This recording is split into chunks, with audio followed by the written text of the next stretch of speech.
According to the telemetry, we're in the system of Kiavagama. We found Kiavagama. And there's only Dargonus after that. And that's it. The Alpha. The main industrial world of one Valancius dynasty. However, astropods report that attempts to contact Governor Gaprak have been unsuccessful. Lord Captain, a new report. Kiavagama is sending a request to exchange data. Should we accept? Yeah.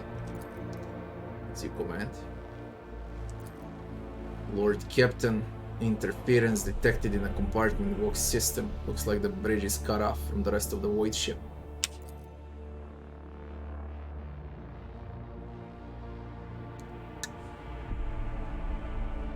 Scenarios Maleficum Kranach picked report on events on the bridge when entering Kiavagama, recorded by Servo Skull.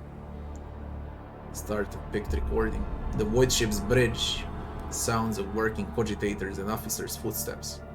The everyday scene is interrupted by an ear-splitting beeping sound, followed by lumens going out. In a dim glow of candles and emergency lights, one of the officers in frame cries out. Another falls to her knees, clutching her head. Over the beeping of Waxius, shouts can only just be heard. What's going on? The doors are locked. We lost contact with all modules.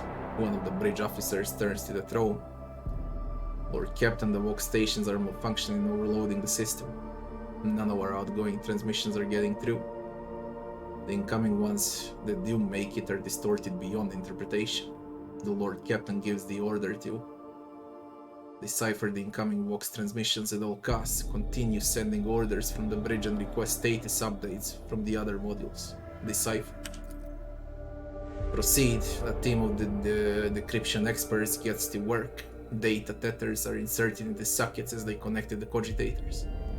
One of the Vox clerics leans over the console, another is writing something on a piece of parchment. But then she bursts into maniacal laughter and stabs herself in the eye with a steel quill. Another scream, a tech priest, who was mid-prayer, tears himself to pieces with his own making rights. More and more lunatics are mutilating themselves and lunging at others. Portion of picked recording damage after contact with the unknown object. A guard officer shows a rabid servitor away from the Lord Captain as he rushes to help the crew, shouting out orders. Executes one of the lunatics and roars a series of orders to the rest. Begins methodically exterminating any who shows signs of madness. Executes one of the lunatics and roars a series of orders to the rest. The madman's body falls at a rogue trader feet, and his commanding voice, magnified by Vox amplifier, carries over all the noise. He orders the crew to master themselves immediately, promising to personally execute anyone who fails to do so. Some of the lunatics quiet down, others try to snap out of it. One pins her hand to a panel with a dagger to stop herself from moving. Another fervently whispers prayers. Some return to cogitators, others lean over the wounded. Shots ring out. Those still on a rampage are executed by the rogue trader himself, as promised. Scrap code. The voice belongs to the on-deck engine seer. He's turned to the Lord Captain from his station. We've been attacked with scrap code, a tech heresy designed to corrupt machines. The transmission received from the planet was infected with this taint, and is now running through the ship veins. Omnissiah preserve us. The Voidborn officer appears before the Lord Captain once more. Whatever it's that attacking us, we have a backup procedure that can circumvent the Vox barrier. In the atrium leading to the bridge, there is a terminal for an isolated system that might still be unaffected. A loud pop. The pipes over the officer's head burst, and a blast of hot air flings the Voidborn away from the Lord Captain, his body slamming straight through a cogitator panel. The picked frame spins uncontrollably. The servo skull was jolted by the gust. The picked recorder fogs over, the Vox picking up the crackling of electricity and a death cry.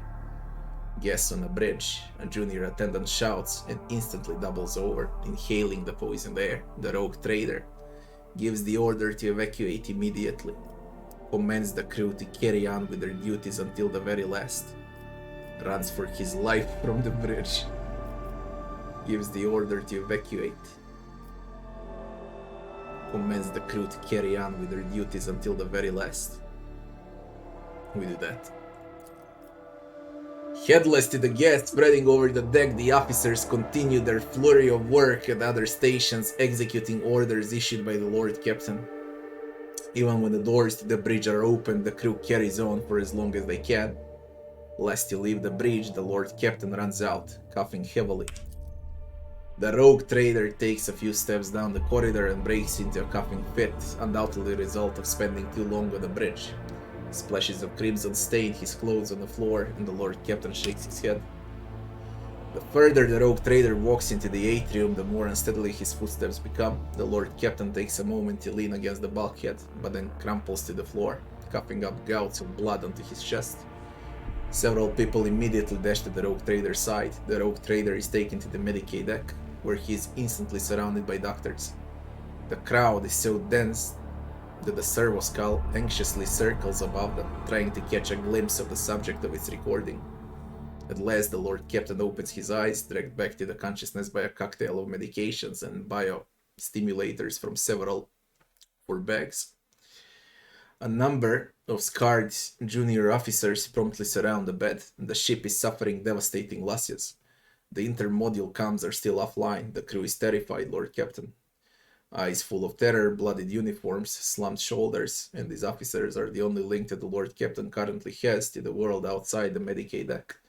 All he can do to support these people who are willing to risk their lives for the ship is give them an inspiring speech. Reiterate the duty that every Imperial citizen owes to humanity. Offer a matter-of-fact logical analysis that might help them find the best tactic for the situation, conserve his own strength.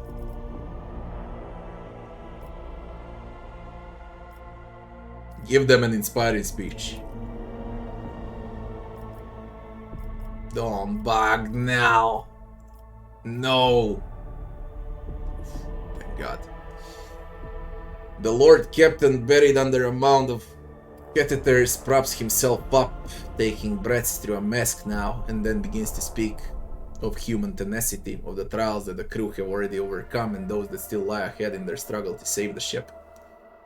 With each word, the people around the bed straighten up and their gazes are filled with awe and faith. The officers salute the Lord Captain and leave the Medicaid deck in complete confidence, ready to do their duty. The Lord Captain spends some time in bed, in the doctor's meticulous care. Out there, somewhere beyond the bulkheads of the blinded and deafened ship, people who have been left without their leader are fighting against an unknown threat. New victims are constantly being brought to the Medicaid deck. The servo skull records medics carrying in a young man, the right side of his body a mess of flesh and bone. Then a young woman with her jaw missing and her ribs barred. As if realizing the pointlessness of his stay here, the Lord Captain demands to be patched up and helped to his feet, return to the bridge. The walk to the bridge is uneventful. The crisis has passed, although wounded and crippled, the ship nevertheless is returning to its normal operation. The bridge resembles a battlefield. The floor is strewn with corpses, the cogitators are damaged, and the people inside are barely standing. Healers in masks are bagging up pale corpses, technomats are hastily patching up ruptured pipes, and the surviving officers are trying to get the remaining cogitators back up and running. With the comm station, the rogue trader runs into Voxmaster. Praise the Emperor. You're in one piece, Lord Captain. The situation on board is satisfactory. I was just in the middle of setting up comm channels. Soon all the Voxcasters will be fully operational. Another man appears in the picked frame, a junior officer completely out of breath carrying a heap of scrolls. The Voxmaster nods at him. Here's the reports. If you find able to return to your station, I can immediately give you a rundown of the state of affairs of the ship. End of picked record. The situation's been brought under control, more or less. It will take some time to eliminate the consequences of the attack completely, but the vessel is capable of motion. We may even be able to conduct a warp jump if you feel we should leave the system. Allow me to bring you up to date. The bridge suffered heavy losses. Many of the officers responsible for key systems perished during the attack. The consequences for the vessel are most grievous. Kiavagama went silent after transmitting the harmful signal. I will refrain from sending inquiries to the industrial world to avoid a second attack. I'm afraid we have exhausted our options for remote analysis. More information can only be obtained by closing the distance. or even sending an away party to the planet's surface. The time has come to remind you about our agreement, Rogue Trader. I must be present in your entourage during your expedition to Kiavagama. I'm counting on your cooperation. The crew is awaiting further instructions. That's